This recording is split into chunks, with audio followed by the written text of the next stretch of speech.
These are the black community here. We are not allowing any black people to enter inside the gates. We are all here. It's only Ukrainians that they are allowing in.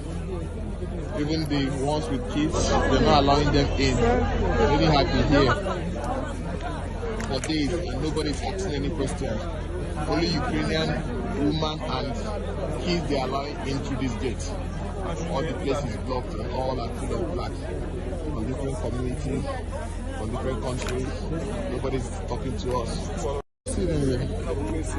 These are the black community here.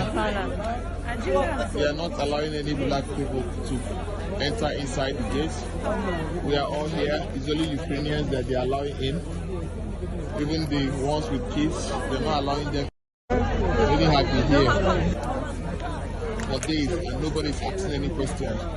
Only Ukrainian women and kids they are allowing in through these gates. All the places blocked and all are full of black from different communities, from different countries. Nobody's talking to us.